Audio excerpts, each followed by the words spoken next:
And this is Ken Kraetzer for CBSI in New York City talking business. And I have a chance to chat with the Dean of the Providence College School of Business, and that is Dr. Sylvia Maxfield. And Dr. Maxfield, it's a pleasure to see you here in New York.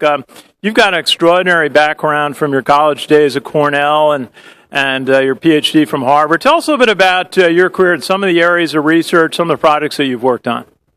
Thank you so much for this opportunity to chat with you. I am an expert in financial crises, and actually I cut my teeth studying financial crises in Latin America.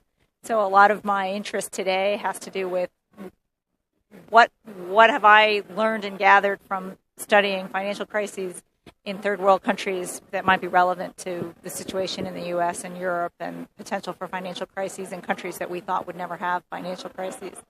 Yeah, tell us a little bit about the business programs at Providence College. Certainly been a tradition for many years. When I was there, accounting was a very strong major, but now you've got the national accreditation. Tell us a little bit about the business programs at Providence College.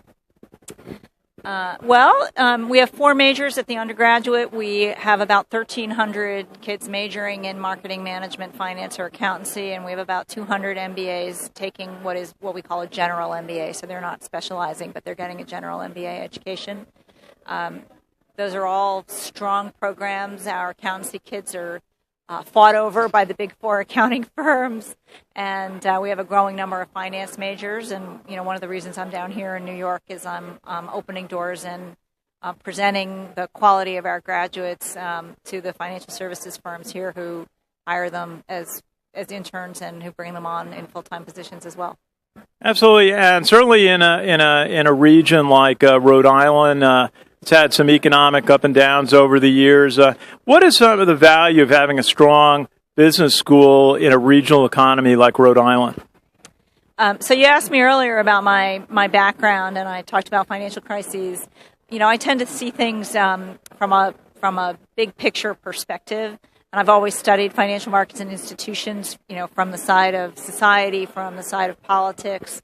I have a very abiding interest in corporate social responsibility, and we talked tonight about what good banking is versus bad banking. And I think all of that adds up to a really strong need for our business school at Providence College to be focused on economic development in the community in which we live and work. An awful lot of our kids at PC come from outside of the state, but I'm very encouraged that we have growing numbers taking internships in Rhode Island and some graduates staying in Rhode Island. We have a student project through which they opened a coffee shop on Douglas Avenue, which is a very underserved neighborhood that is on one flank of the PC campus. So the combination of the service ethic, which adheres in the Dominican tradition, and a business school can be a very powerful combination for trying to do some meaningful work for the community. And how is business education different from certainly maybe when I was in school? We didn't have personal computers, we didn't have cell phones, we didn't have the internet. There wasn't worldwide communication as there is on an instantaneous basis. How has business education changed and adjusted to some of the new technology? So I could stand here for 12 hours and talk to you about the future of business education, but the simple thing I say to my faculty is, in the old days and for hundreds of years, you could be the sage on the stage, and your disciplinary expertise gave you the authority and credibility to stand up and lecture. And I tell my faculty now that they're coaches, and it's kind of a big mindset change for somebody who's been teaching for 20 or 30 years, but you really are a coach. So you're a coach because you can assign kids to learn basics through Khan Academy videos, through any number of online resources. And when you're with them face-to-face, which is incredibly valuable to be with kids face-to-face, you've got to be a coach.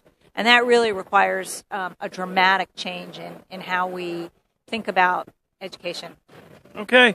And for those of us who graduated from college almost 30 years ago and finished MBAs maybe even 20 years ago, what are the ways you recommend for people who've been out of school a while to keep up with all that's going on?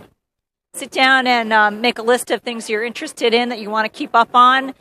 Type those search words into Twitter and start reading what comes up, and the people who are interesting to you, follow them and take a look at that Twitter feed every day. And it's a very inexpensive, efficient, effective way of keeping up. And Dr. Maxfield, what's your favorite aspect of being at Providence College? Oh, I got to say it's the community. It is a really remarkable place with family values, and it's like no other institution of higher education I can imagine. Dr. Sylvia Maxfield, the Dean of the Business School at Providence College, our best wishes, and thank you for the chance to chat. Thank you so much, Ken. Take care. It's Ken Kraetzer for CBSI Talking Business in New York City.